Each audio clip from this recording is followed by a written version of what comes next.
दोस्तों नमस्कार, ये है मार्गदर्शन फॉर सिविल सर्विसेज। मैं अनुराग चौधरी। दोस्तों यूपीपीसीएस प्रारंभिक परीक्षा महत्वपूर्ण प्रश्नों के टेस्ट सीरीज में हम सॉल्व करेंगे आगामी परीक्षाओं के लिए सामान्य अध्ययन यानी जनरल स्टडीज के महत्वपूर्ण प्रश्नों का अभ्यास सेट। ये प्रश्न यूपीपीसीएस प्रारंभिक परीक्षा के स्टैंडर्ड के अनुरूप हैं और लगभग इसी पैटर्न पर इसमें प्रश्न पूछे जाते हैं। दोस्तों इस टेस्ट को सॉल्व करते समय हम इसकी व्याख्या भी करते चलेंगे ताकि आप आसानी से इन प्रश्नों को समझ सकें। ये प्रश्न यूपीपीसीएस प्रारंभिक परीक्षा के साथ साथ आरओ यानी समीक्षा अधिकारी, सहायक समीक्षा अधिकारी, लोअर पीसीएस तथा अन्य राज्यों जैसे उत्तराखंड पीसीएस, बिहार पीसीएस, राजस्थान और एमपी पीसीएस आदि के लिए बहुत ही उपयोगी हैं। तो आइए शुरू करते हैं यूपीपीसीएस प्रारंभिक परीक्षा के लिए महत्वपूर्ण प्रश्नों का टेस्ट संख्या 24। दोस्तों सबसे पहला प्रश्न देखिए, मध्यकालीन इतिहास से संबंधित है। इसमें आपको सूची 1 का सूची 2 से सुमेलन कराना है। देखिए सूची 1 में मध्यकालीन प्रमुख पुस्तकालयों की सूची दी गई है और सूची 2 में उनके संस्थापकों के नाम दिए गए हैं और आपको इनका मिलान करना है। देखिए दोस्तों, बैतुल उलूम जो पुस्तकालय था, इसकी स्थापना जेबुन निसा के द्वारा की गई। तो ए का तीसरा हो जाएगा आपका। देखिए ए का तीसरा, बैतुल उलूम पुस्तकालय जेबुन निसा के द्वारा स्थापित किया गया था। खैरुल मनाजिल ये मस्जिद सह मदरसा माहम अनगा के द्वारा स्थापित किया गया था। शेर मंडल पुस्तकालय आप जानते हैं कि हुमायूं ने इसकी स्थापना की थी और आगरा का राजकीय पुस्तकालय ये अकबर द्वारा स्थापित किया गया था। तो एक बार फिर से देखते हैं, बैतुल उलूम ये पुस्तकालय था जेबुन निसा ने स्थापित किया था। खैरुल मनाजल ये माहम अनगा द्वारा, शेर मंडल हुमायूं और आगरा का राजकीय पुस्तकालय ये अकबर के समय में स्थापित किया गया था। तो दोस्तों इसका सही मिलान आपका हो जाएगा क्या? 3, 1, 4 और 2। तो देखिए सही ऑप्शन क्या हो जाएगा? 3, 1, 4, 2 ऑप्शन डी सही उत्तर हो जाएगा। अगला प्रश्न, सूची 1 का सूची 2 से मिलान करना है। देखिए इसमें सूची 1 में सूफी संत और सूची 2 में उनसे संबंधित सिलसिलों का मिलान करना है आपको। देखिए बख्तियार काकी ये चिश्ती सिलसिला से संबंधित सूफी संत थे। बहाउद्दीन जकारिया का संबंध सुहरावर्दी सिलसिला से था। सरफुद्दीन याहिया मनेरी दोस्तों इनका संबंध फिरदौसिया सिलसिला से था और ख्वाजा बाकी बिल्लाह इनका संबंध नक्शबंदी सिलसिला से था। तो देखिए सही उत्तर क्या हो जाएगा? 4, 1, 2 और 3 ये सूफी संत और उनके सिलसिलों से सही मिलान हो जाएगा। 4, 1, 2 और 3 ऑप्शन ए आपका सही उत्तर हो जाएगा। अगले प्रश्न पर आते हैं दोस्तों। देखिए ये भी इतिहास से संबंधित प्रश्न है। नीचे दिए गए कथनों में से सही कथन का चुनाव कीजिए और दिए गए कूट के आधार पर सही उत्तर बताइए। देखिए दोस्तों पहला कथन है कि कोलार्क अभिलेख और कोट बिंदु अभिलेख का संबंध कनिष्क से है और दूसरा कथन है कि अलाउद्दीन बहमन शाह भारतवर्ष का पहला मुसलमान शासक था जिसने हिंदुओं से जजिया न लेने का आदेश दिया था। तो अगर हम देखें दोस्तों कोलार्क अभिलेख और कोट बिंदु अभिलेख के बारे में, तो देखिए दोस्तों कोलार्क और कोट बिंदु अभिलेख का संबंध कनिष्क से नहीं बल्कि कृष्ण देव राय से था। तो याद रखिए कोलार्क अभिलेख और कोट बिंदु अभिलेख का संबंध कनिष्क से नहीं होकर कृष्ण देव राय से था। कृष्ण देव राय के कोलार्क अभिलेख से प्रांत पतियों के कार्यों की जानकारी और कोट बिंदु अभिलेख से राजस्व प्रशासन की जानकारी मिलती है। तो पहला कथन आपका गलत हो गया, ये कनिष्क से नहीं बल्कि कृष्ण देव राय से संबंधित है।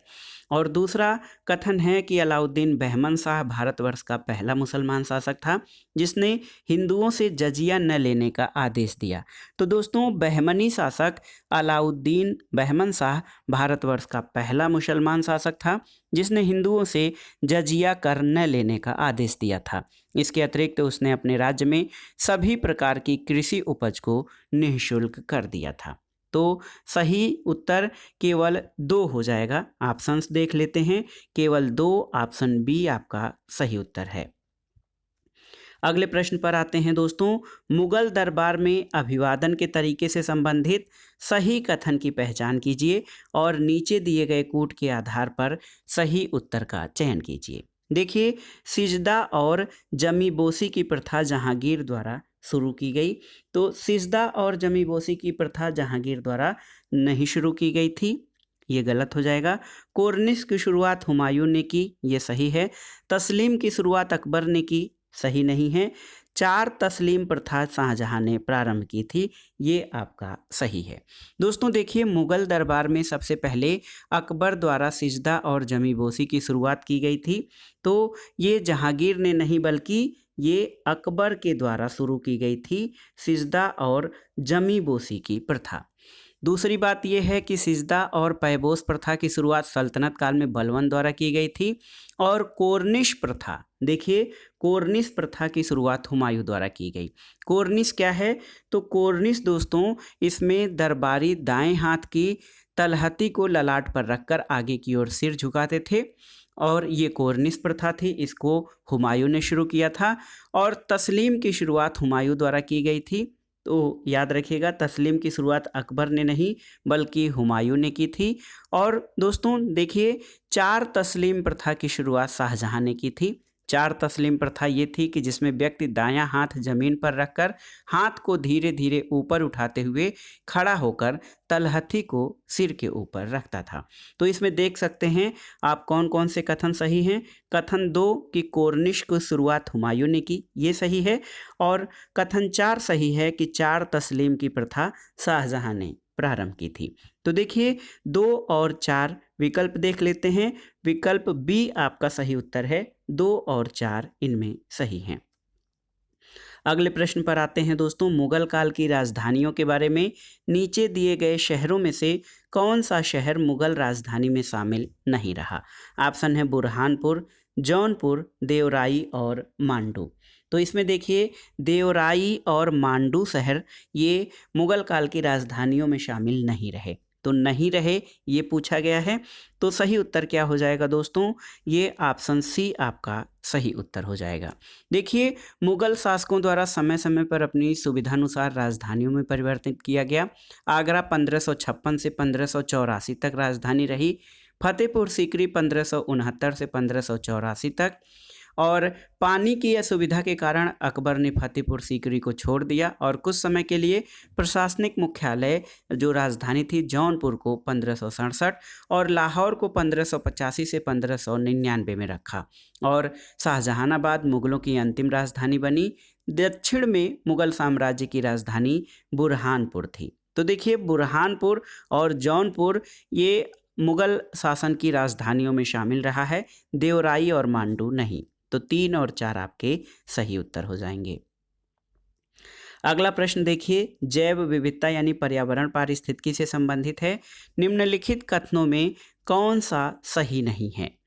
देखिए, पहला कथन है कि जैव विविधता हॉट स्पॉट के वे क्षेत्र है जहां पर जैव विविधता की प्रचुरता के साथ स्थानिक प्रजातियों की भी अधिकता होती है। तो दोस्तों, बायोडाइवर्सिटी हॉट स्पॉट वे क्षेत्र होते हैं जहां पर बायोडाइवर्सिटी की प्रचुरता तो हो ही, स्थानिक प्रजातियों की भी अधिकता होती है। तो ये आपका सही कथन है। दूसरा कथन है कि होप स्पॉट शब्द हॉट स्पॉट नहीं है, ये शब्द है होप स्पॉट। तो होप स्पॉट शब्द ये सागरी क्षेत्र का वह भाग होता है जहां समुद्री वनस्पतियों और जीवों के विशेष सुरक्षा की आवश्यकता होती है। ये आपका सही है। होप स्पॉट शब्द की अवधारणा का प्रतिपादन नॉर्मन मायर्स ने किया था, तो ये सही नहीं है क्योंकि होप स्पॉट शब्द दोस्तों इस अवधारणा का प्रतिपादन अमेरिकी समुद्र वैज्ञानिक डॉक्टर साल्विया अर्ल ने किया है। और चौथा कथन है कि होप स्पॉट शब्द की अवधारणा का प्रतिपादन साल्विया अर्ल ने किया था, ये सही है। दोस्तों, नॉर्मन मायर्स ने हॉट स्पॉट शब्द की अवधारणा दी है। हॉट स्पॉट या तप्त स्थल या बायोडाइवर्सिटी हॉट स्पॉट जिसको कहा जाता है, इस शब्द का प्रतिपादन नॉर्मन मायर्स ने किया था, होप स्पॉट का नहीं। होप स्पॉट शब्द का प्रतिपादन अमेरिका के समुद्री वैज्ञानिक डॉक्टर साल्विया अर्ल द्वारा किया गया। तो इसमें आपसे पूछा गया था कि कौन सा कथन सही नहीं है, तो ऑप्शन सी आपका सही नहीं है, अन्य कथन सही है।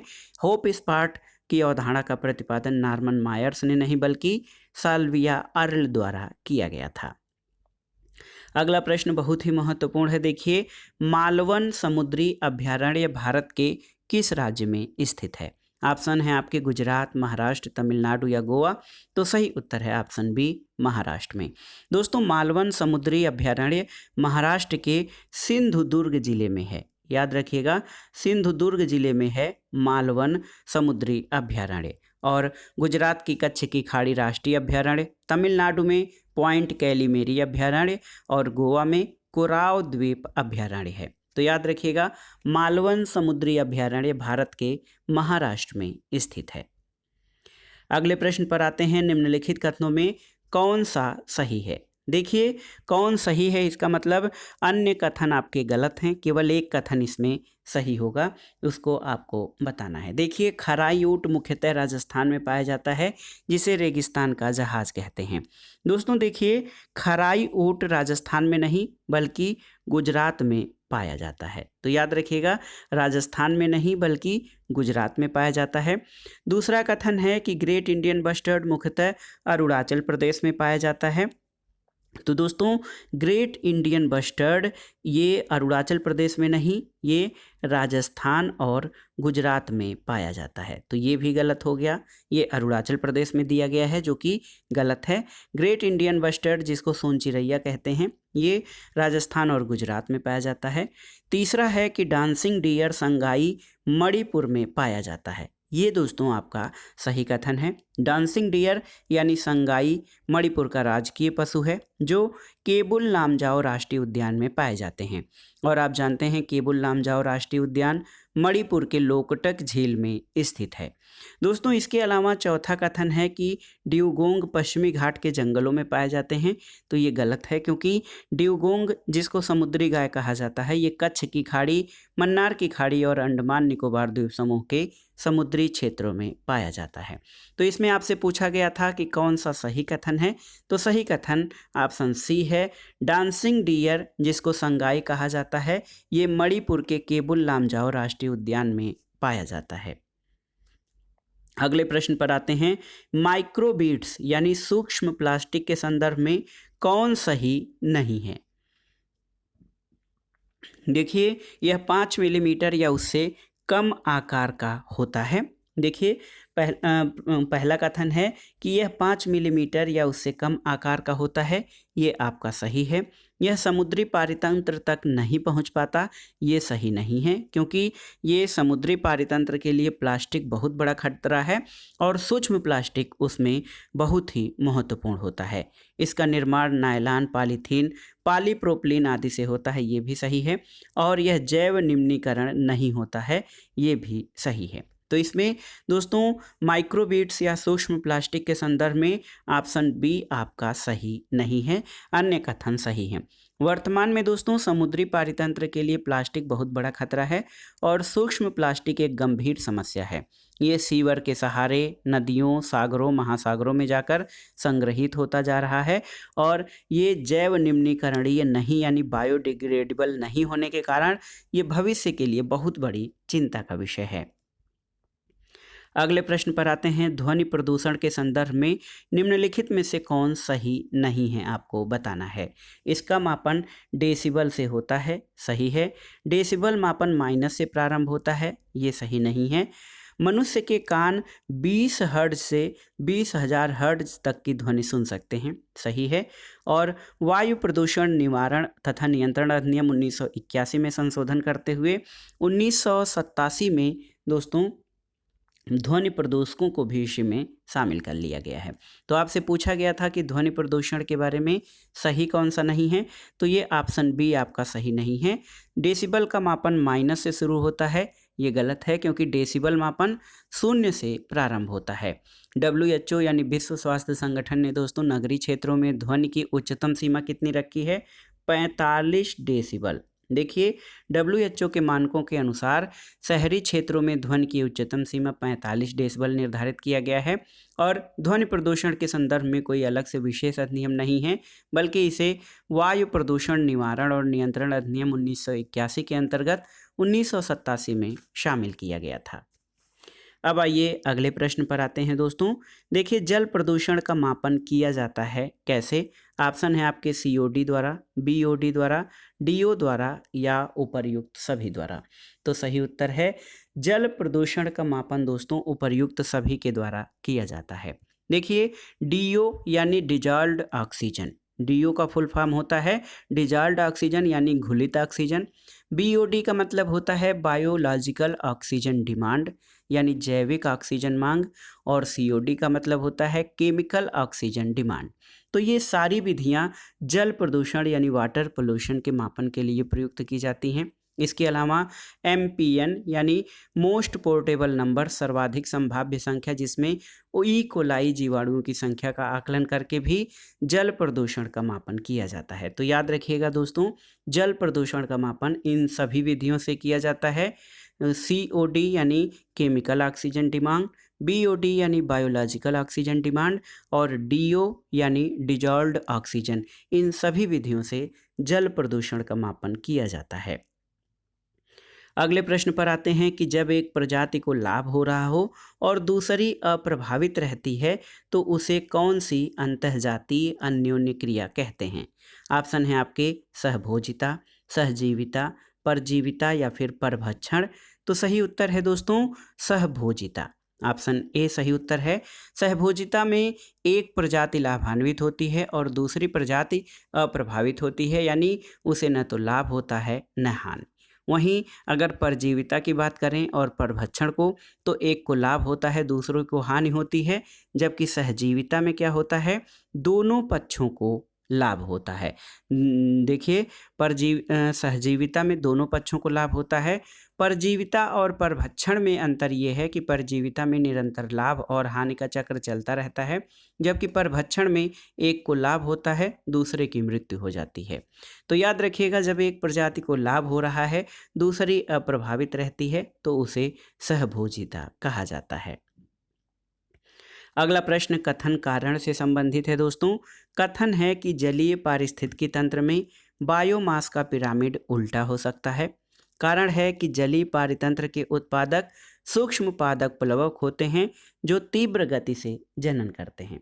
तो सही उत्तर क्या है दोस्तों? सही उत्तर है ए और आर दोनों सही हैं, और आर ए की सही व्याख्या करता है। इसमें देखिए ऑप्शन पलट दिए गए हैं।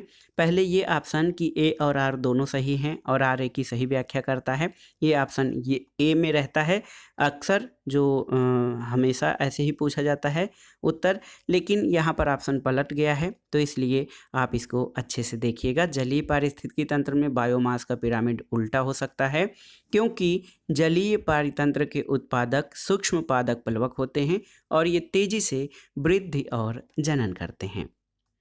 अगले प्रश्न पर आते हैं दोस्तों। ये आर्थिक सर्वेक्षण हमने 2020-21 का लिया है। इसके बाद हम जो बजट से भी 2-3 क्वेश्चन देखेंगे, वो भी 21-22 के बजट से है।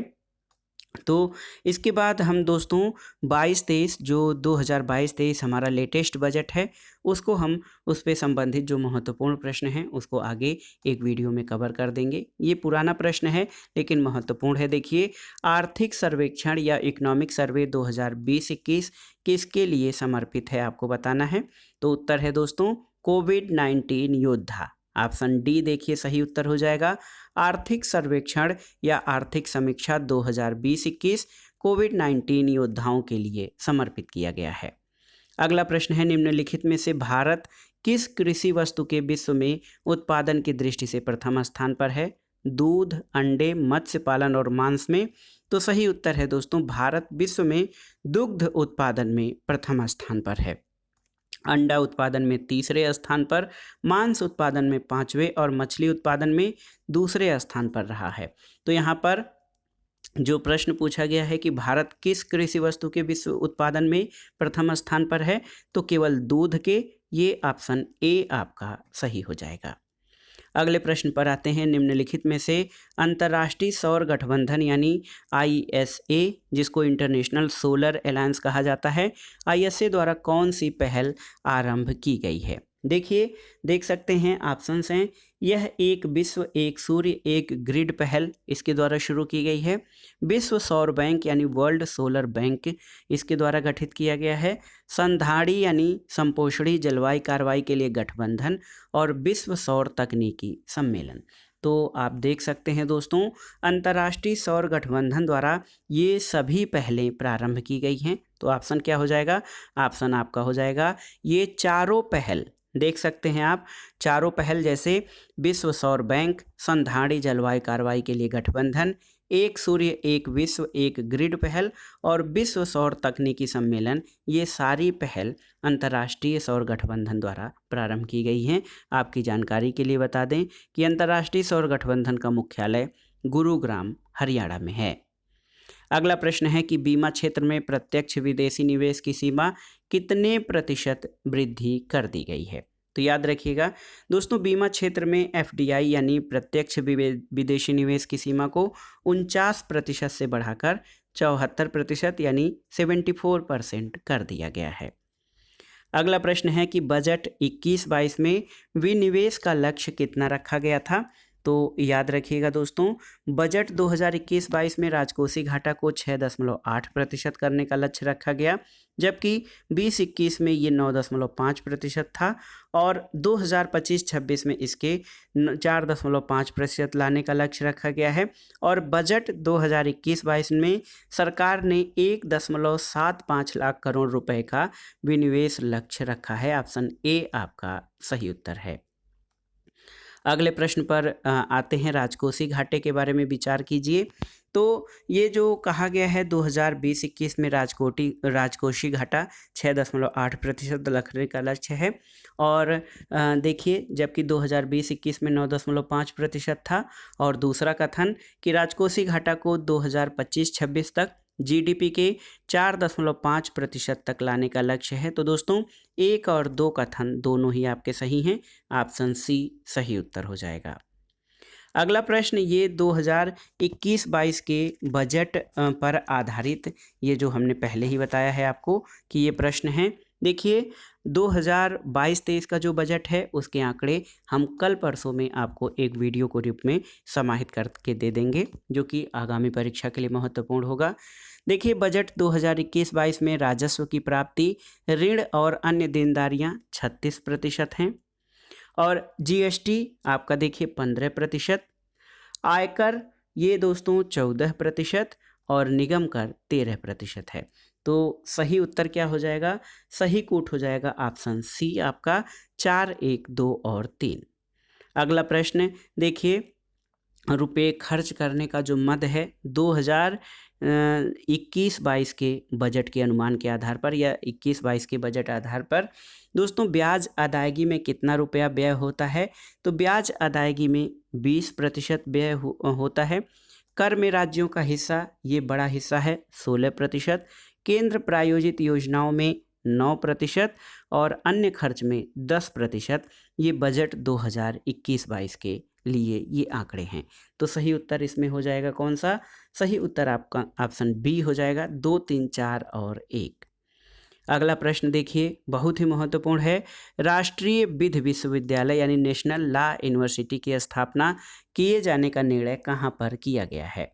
तो दोस्तों देखिए, प्रयागराज जनपद में ये उत्तर प्रदेश बजट 2021-22 में ये व्यवस्था की गई है या ये पहल की गई है कि प्रयागराज में राष्ट्रीय विधि विश्वविद्यालय स्थापित किया जाएगा। अगला प्रश्न है दोस्तों, निम्नलिखित कथनों पर विचार कीजिए। यहाँ पर देखिए, अमेठी और बलरामपुर में नए मेडिकल कॉलेज की स्थापना की जाएगी। तो देखिए, बजट में माननीय अटल बिहारी वाजपेयी चिकित्सा विश्वविद्यालय की स्थापना लखनऊ में किए जाने की बात की गई है, गौतम बुद्ध नगर में नहीं। तो ये जो 2 कथन दिए गए हैं इसमें आप देख सकते हैं कि कथन 1 आपका सही है, अमेठी और बलरामपुर में नए मेडिकल कॉलेज की स्थापना की जाएगी और अटल बिहारी वाजपेयी चिकित्सा विश्वविद्यालय गौतम बुद्ध नगर में नहीं बल्कि लखनऊ में स्थापित किए जाने की बात है। तो केवल कथन 1 आपका सही उत्तर है। अगले प्रश्न पर आते हैं, अयोध्या में निर्माणाधीन एयरपोर्ट से संबंधित जो कथन है उस पर विचार कीजिए। पहला कथन है दोस्तों कि ये जनपद अयोध्या में निर्माणाधीन एयरपोर्ट का नाम राजा दशरथ हवाई अड्डा होगा। ये गलत है, क्योंकि आपकी जानकारी के लिए बता दें, उत्तर प्रदेश में जो अयोध्या में निर्माणाधीन एयरपोर्ट है इसका नाम मर्यादा पुरुषोत्तम श्री राम हवाई अड्डा अयोध्या रखा गया है। तो ये श्री राम के नाम पर है, दशरथ के नाम पर नहीं, और इसके लिए 101 करोड़ रुपए की व्यवस्था की गई है। तो ये आपका सही है। इसमें कथन 2 केवल सही हैं।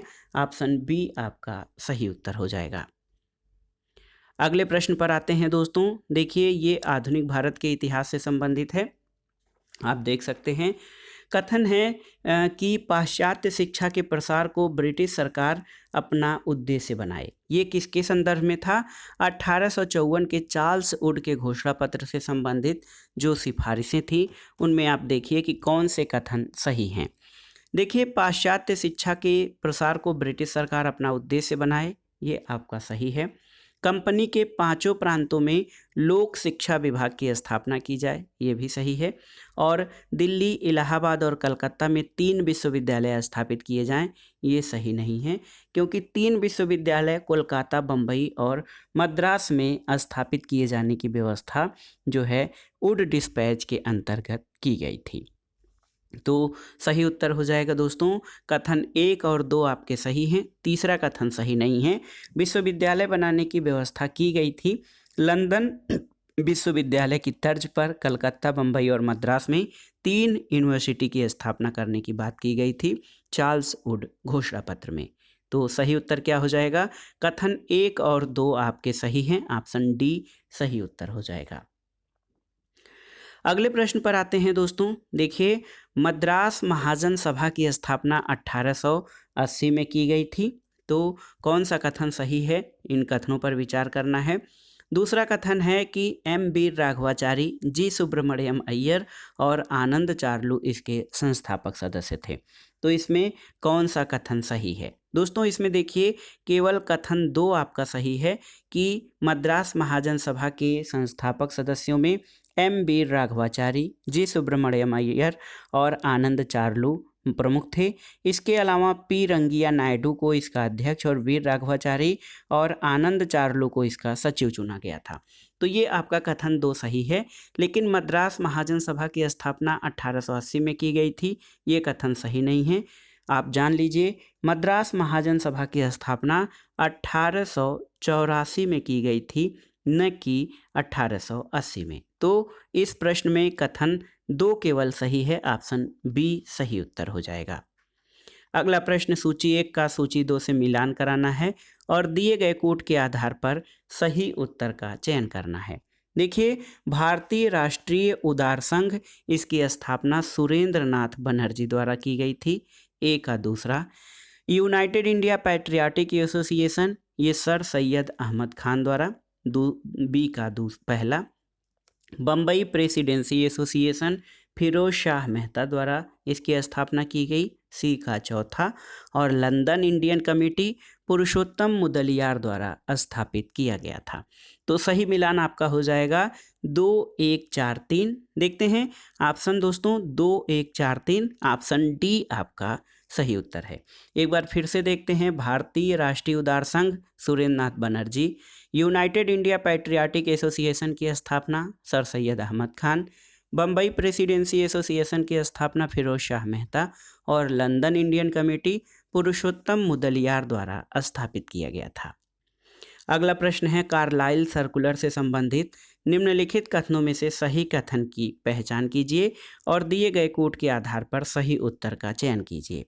देखिए दोस्तों, कार्लाइल सर्कुलर जो है असहयोग आंदोलन से संबंधित है। कथन है, कारण है कि इस सर्कुलर के जरिए ब्रिटिश सरकार के अधिकारी कार्लाइल ने शैक्षणिक संस्थाओं के जरिए छात्रों को आंदोलन में भाग लेने से रोकने की कोशिश की थी। तो इसको पहले समझ लेते हैं दोस्तों, कार्लाइल सर्कुलर के संबंध में। देखिए, कार्लाइल सर्कुलर जो है इसका संबंध स्वदेशी आंदोलन से था, न कि असहयोग आंदोलन से, जैसा इसमें कहा गया है। तो याद रखिएगा, कार्लाइल सर्कुलर स्वदेशी आंदोलन से संबंधित है।